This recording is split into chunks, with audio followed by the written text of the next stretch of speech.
man. Detroit versus everybody, man. Detroit, we rep the hardest, man. We gain the hardest. You know what it is, man. Detroit, CJ, holla at your boy when we get home. Don't forget to check out our sponsor, The Health Blaze, at thehealthblaze.com.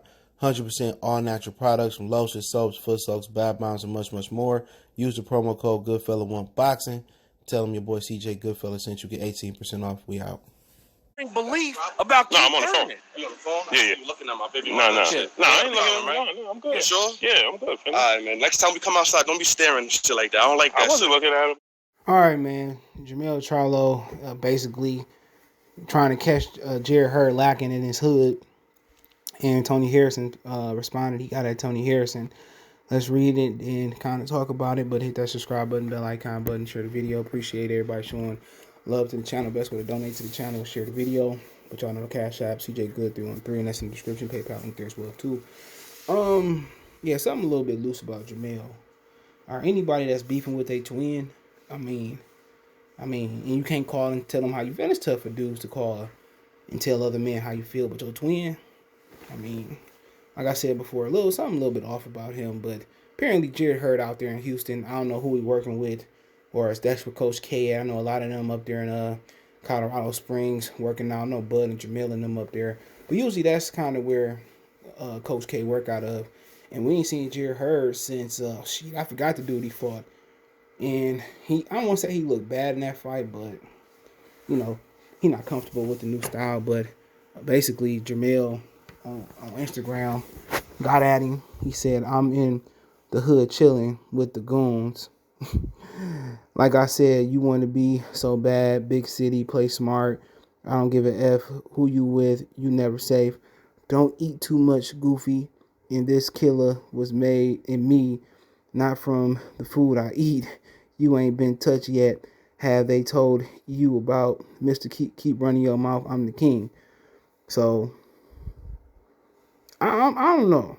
Is Jarrett Hurd there? But he says, you already tried this tough guy shit outside the ring in New York and Vegas. Nothing happened. Nothing ever does. Shut all that BS up and fight me then. This ass whooping you're going to get is long overdue. Okay? So, I don't know, I guess. He's in this hood. But the fight never happened. And from a little birdie, I'm going to get on my Nike real quick. From a little birdie, I heard that Jarrett Hurd team didn't want that fight because they thought Jermell Charlo was on that Pacquiao Capri Sun pouch. And they thought he was, basically juicing. Charlo's missed one drug test. They never popped hot. But apparently they thought they was juicing. And I don't know. I can't remember. Don't quote me on this. They wanted extra testing or something like that. And they just said he was on that shit. That's what they thought. And that was the word going around the streets that, he was on that shit and they didn't want to fight him. I mean, that's what you heard. I'm not saying who I heard it from or who he heard it from. I'm just saying that was the rumor why they didn't want to fight. Okay? Obviously, he got 2 belts. He fought Lara before Jermell did. He bought Austin Trials before I think Jermell did. And, Jermell earned this shit, man. I mean, I don't know if he don't know shit or not. But, Tony Harrison tapped in. That's my boy, man. Had to get him on the show. You gotta love that nigga. He talking about Jermell Charlo. He said he went back on him. Yeah, tell nigga how you talking all that shit and I knocked your ass. He did knock him out, but that's not act like you wasn't getting your ass beat in that fight. You was getting pieced up. And Jermell, you can't knock it from him. He got some hell of a genes. His mom and dad gave him a great jaw, great stamina. And he the top dog at 154. No doubt about it. And he just crazy ass nigga, but what's so crazy about it, he didn't fight like his personality when he was with Ronnie Shields. He was a boxer. He didn't get emotional. He was real calm, hit and don't get hit. And I thought at that point, he was probably, one of the most all-around best fighters coming up. And then he got with Derrick James and he fight with that personality. I like him to find that meshing point between knocking motherfuckers out and boxing, because a lot of people don't even remember, these so-called Texas boxing fans. They don't even remember when this dude was boxing. Gabriel Rosado, ears off. Demetrius Hopkins. I mean, fighting. I mean, he's a beautiful boxer. He can hit and not get hit. But when Charlo started backing niggas up, he started fighting. When he started getting knockouts and backing people up and fighting aggressive with Derrick James, then the personality started to come out. He wasn't always like talking reckless like this. This motherfucker was a calm motherfucker. fought like he was. And Derrick James just brought the animal out of him.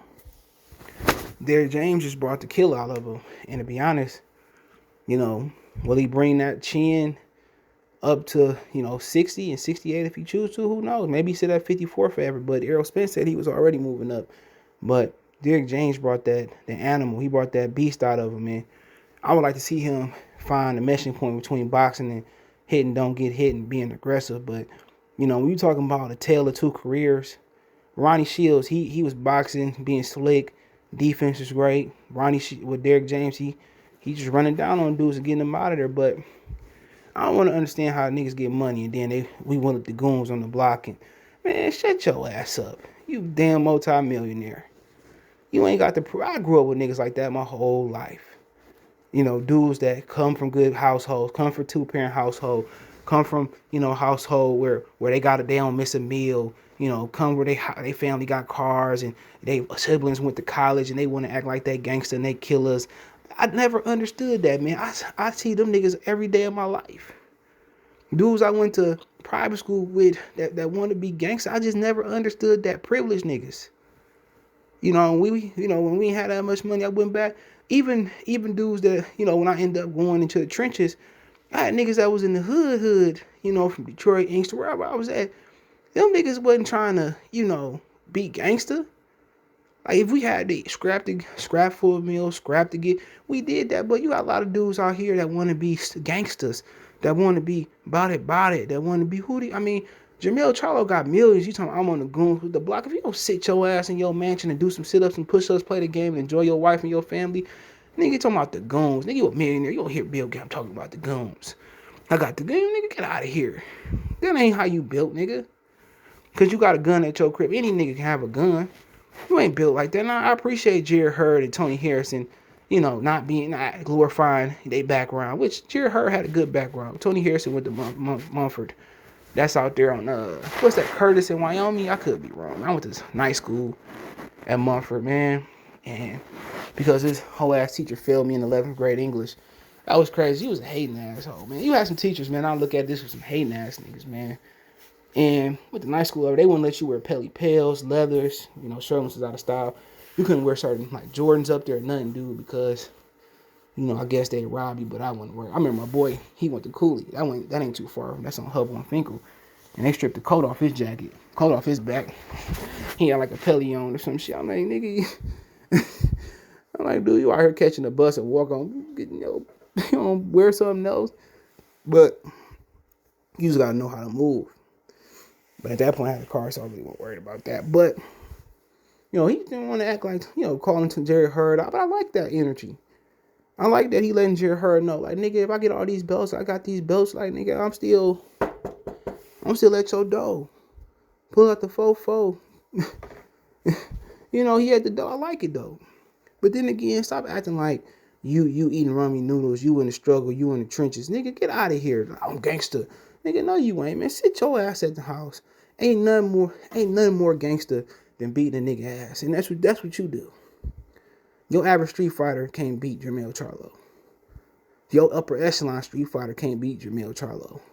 So what's more gangster than nigga hands? What's more gangster than a nigga got hands? What's more gangster than, what's more gentleman than hands? But then again, I like it though, but lead up with the goons on the block. Nigga, I see the goons on the block. I know the goons on the block. I live in the trenches. Nigga, you live in the burbs. Stop it. Stop it, dude. You ain't probably come from that background.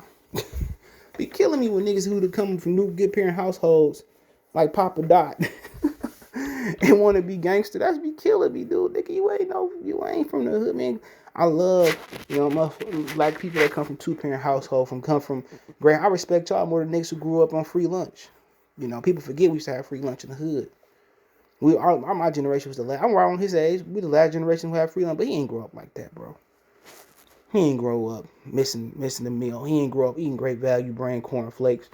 He ain't grow up like that. Stop it, nigga. And with Tony Harrison, I knocked you out in the end, nigga, but you ain't get that nigga a trilogy, though. But if you stay at 54, you gonna have to see him again. He must have made some good money fighting your ass, or he must have been injured, still from that injury, because he still ain't fought. I knocked you, nigga, you just like, nigga, he one of them niggas that's gonna die alone. On some DMX movie shit. Never die alone. That's gonna be him, man. But like I said, Jarrett Hurd can't fuck with him. Not right now. He need a couple tune-up fights to perfect what he doing. But, you know, if he learned to hit and not get hit, that'd be his best bet, because that old style would have got him knocked the fuck out with Jermell. But, you know, right, Big Tony. But, hey, let me know what you guys think. Don't forget me on Facebook, Instagram, Twitter. You can reach out if you have business questions, quality sponsorship, video requests. All my social media links, subscription, fast way, reach me on Twitter, Facebook, Instagram, all those shits. You know, in the description, Facebook group there as well, too. Want to make a donation, share the video.